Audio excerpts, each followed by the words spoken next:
নমস্কাৰ বন্ধু বান্ধৱীসকল, কুইন কৃষ্ণা দাসৰ চেনেললৈ আপোনালোকক স্বাগতম জনালোঁ। আজি এতিয়া মই দুপৰীয়া 2টামান বাজিলে আৰু মই ভাবিলোঁ কি এনে সৰুকৈ এটা ভিডিঅ' এটা বনাওঁ আৰু ব্লগ নহয় আৰু ভাবিছোঁ কি কিবা এটা দেখাওঁ আপোনালোকক। আৰু ময়ো দুপৰীয়া কিনো কৰোঁ সেইকাৰণে ভাবিলোঁ কি ময়ো খাওঁ আপোনালোককো দেখাওঁ। এতিয়া এয়া দেখিছেনে কমলা, বোলো কমলা খাওঁ এতিয়া, খাই পেলাই আৰু আপোনালোককো কিবা এটা ৰেচিপি দেখাওঁ ৰ'বক। মই ভাবিছোঁ কি এতিয়া বহুতো বজাৰত গাজৰ ওলাইছে, যিহেতু ঠাণ্ডাৰ দিন বহুত গাজৰ ওলাইছে, চালাড খাবও ভাল। এতিয়া আপোনালোকেতো কেঁচা চালাড সকলোৱে খায়, চাটনি এনেকুৱা বনাই পেলাই, কিন্তু এতিয়া গাজৰৰ আজি তেলেৰে সৈতে মই এটা বেলেগ ধৰণৰ ৰেচিপি দেখাম। এইটো মই নিজে এনেকৈ বনাইছোঁ আৰু শিকি পেলাই, মায়ে শিকাইছে আমাৰ। তো ৰেচিপিটো দেখাওঁ আৰু গাজৰ দি কেনেকৈনো তেলৰ সৈতে এটা চাটনি বনাব। মই নাম মানে একো দিয়া নাই, চাটনি বুলিয়ে ক'লোঁ বা আচাৰ বুলিও ক'ব পাৰে, যিটো ভাবে আৰু। তো দেখাওঁ ৰ'ব সেইটো। আৰু এইটো বস্তু মানে আপোনালোকে ভাতৰ লগতো বা ৰুটিৰ লগতো খাব পাৰে। তো বলক এতিয়া মই অকণমান কমলা খাই খাই আপোনালোকক মই ৰেচিপিটো দেখাই দিওঁ। বলক এতিয়া পাকঘৰলৈ যাওঁ।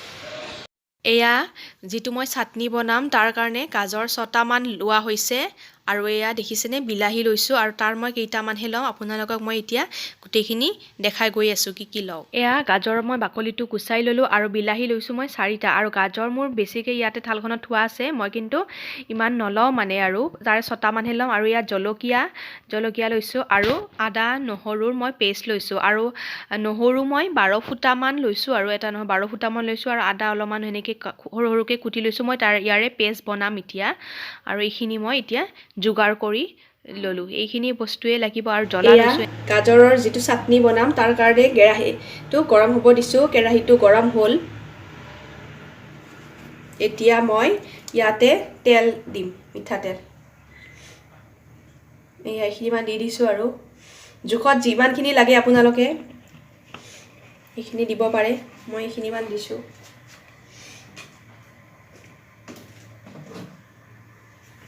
বস্তুৰ পৰিমাণ চাই দিব, আৰু অকণমান দি দিছোঁ।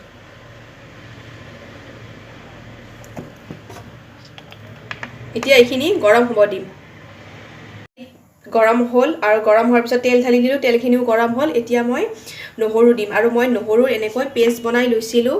এয়া নহৰুৰ পেষ্টখিনি আপোনালোকক দেখাইছিলোঁ যে নহৰু 10 ফুটামান লৈছিলোঁ, আৰু আদাও লৈছিলোঁ, মিক্স কৰি পেষ্ট বনাইছিলোঁ। এতিয়া মই পেষ্টখিনি ইয়াতে ঢালি দিম।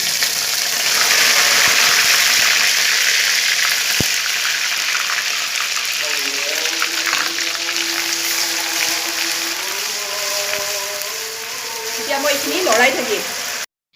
এয়া মোৰ আদা নহৰু পেষ্টখিনি অকণমান ভজা হৈ গ'ল, আৰু এতিয়া মই ইয়াতে সৰু সৰুকৈ জলকীয়া কুটি থৈছিলোঁ, আৰু এয়া জলকীয়াখিনি মই ঢালি দিলোঁ। আকৌ এতিয়া জলকীয়াখিনি অকণমান মজি যোৱালৈকে মই ভাজি ল'ম। জলকীয়াৰ টুকুৰাখিনি মই যে ঢালি দিছিলোঁ অকণমান মজি গ'ল। এতিয়া মই বিলাহী কাটিছিলোঁ 4টামান, এনেকৈ সৰু সৰুকৈ এই বিলাহীকেইটা দি দিলোঁ। এয়া বিলাহী দি দিলোঁ, আৰু এইখিনি এনেকৈ বিলাহীখিনি মই অকণমান এনেই লৰাই দিলোঁ, তেলখিনি লাগিবৰ কাৰণে।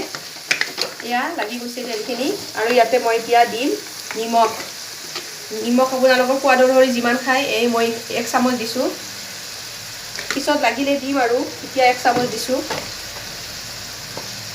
আৰু হালধিও ইমানমান 1 চামুচ পূৰা নহয়, ভৰ্তি অলপ আধা, আৰু অকণমান এনেকৈ দি দিছোঁ। এতিয়া মই এইখিনি অকণমান মজি যোৱালৈকে লৰাই থাকিম। এয়া বিলাহীখিনি অকণমান মচ খাই গৈছে, আৰু এই মচ খাই যাওঁতে মই ইয়াতে ধনিয়া গুড়ি দিম। এয়া ধনিয়া গুড়ি এইখন চামুচেৰে এনেকৈ 2 চামুচমান দিছোঁ। তাৰপিছত জিৰা দিম, এইখন চামুচৰ সমানেই, আৰু এয়া জিৰা গুড়ি 2 চামুচ, আৰু 1 চামুচ। তাৰপিছত গৰম মছলাও দি দিম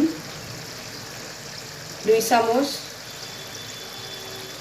আৰু কাশ্মীৰী যিটো এইটো জ্বলাটো নহয়, কাশ্মীৰী যিটো ৰেড চিলি বুলি কয় জলকীয়া গুড়ি, সেইটো দি দিম। এয়া 2 চামুচ দিছোঁ, আৰু জিৰা আৰু 1 চামুচ দিওঁ, মানে সোৱাদটো ভাল লাগিব। আৰু 1 চামুচ 3 চামুচ কৰি দিছোঁ জিৰাটো এতিয়া এইখিনি এনেকৈ মিক্স কৰি দিম এয়া মিক্স কৰি দিছোঁ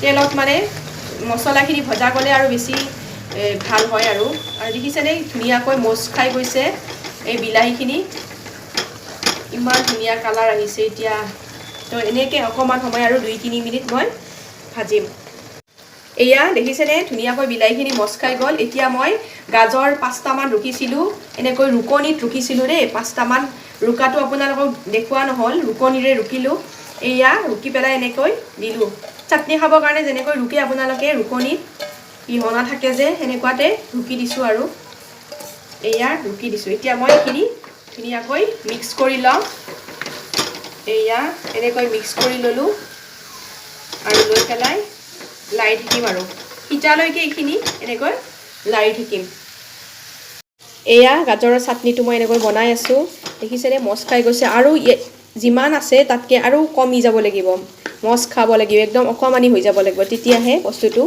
হ'ব এতিয়াও হোৱা নাই মই এনেকৈ বনাই আছোঁ এয়া ফ্ৰেণ্ডছ দেখিছেনে এই মোৰ যিখিনি গাজৰৰ চাটনি কিমান আছিলে এতিয়া মছ খাই খাই এই অকমানি হৈ গৈছে তো এইখিনি মোৰ এতিয়া ৰেডি হৈ গ'ল এয়া দেখিছেনে ধুনীয়াকৈ মছ খাই গৈছে পুৰা এতিয়া আৰু নমাই থৈ দিম মই এতিয়া চাওক এয়া মোৰ গাজৰৰ চাটনি ৰেডি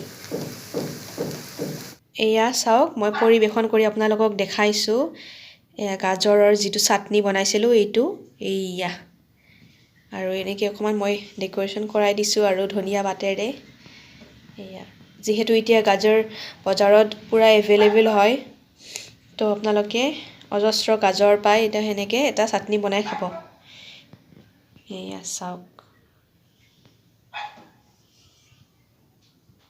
ফ্ৰেণ্ডছ আপোনালোকে ৰেচিপিটো চালে যদি ৰেচিপিটো চাই ভাল লাগিলে তেনেহ'লে ঘৰত এবাৰ ট্ৰাই কৰি চাব মই ভাবিলোঁ কি বহুত দিনৰ পৰা একো দিবও পৰা নাই আৰু মই গমেই পাই আপোনালোকে গাঁৱত গৈছিলোঁ যে ইমান ঠাণ্ডা পালোঁ তাতে এতিয়া মানে অকণমান টনচিল বা চৰ্দি লগাৰ নিচিনা হৈছে আৰু মাতটো ভাঙি আছে অকণমান গাটো ভাল নহয় তথাপিও আৰু তাৰে মাজেদি আপোনালোকক ভিডিঅ'বোৰ আপোনালোকে চায়ো ভাল পায় আৰু দিবও মোৰ মন যায় থাকে আৰু আপোনালোকেও চাব বিচাৰে তো সেইকাৰণে মই বোলো এটা বনাই দিওঁ আৰু সৰুকৈ এটা ৰেচিপি আৰু এতিয়া যদি চাই ভাল লাগিলে আজি ৰেচিপি ভিডিঅ'টো তেনেহ'লে please like comment share subscribe কৰি দিব আৰু বেল আইকনটো দবাই পেলাই অল কৰি দিব আৰু যিসকলে নতুনকৈ চাই আছে প্লিজ ছাবস্ক্ৰাইব কৰি দিব হা অকণমান আপোনালোকৰ মৰমৰ প্ৰয়োজন অকণমান মৰম আশীৰ্বাদ দি মোক আগবঢ়াই লৈ যাওক সেইটোৱে কামনা কৰিলোঁ আৰু ঠিক আছে আন এটা নতুন ব্লগত লগ পোৱাৰ প্ৰতিশ্ৰুতি থাকিলে আজিলৈ তেনেহ'লে আহিছোঁ বাই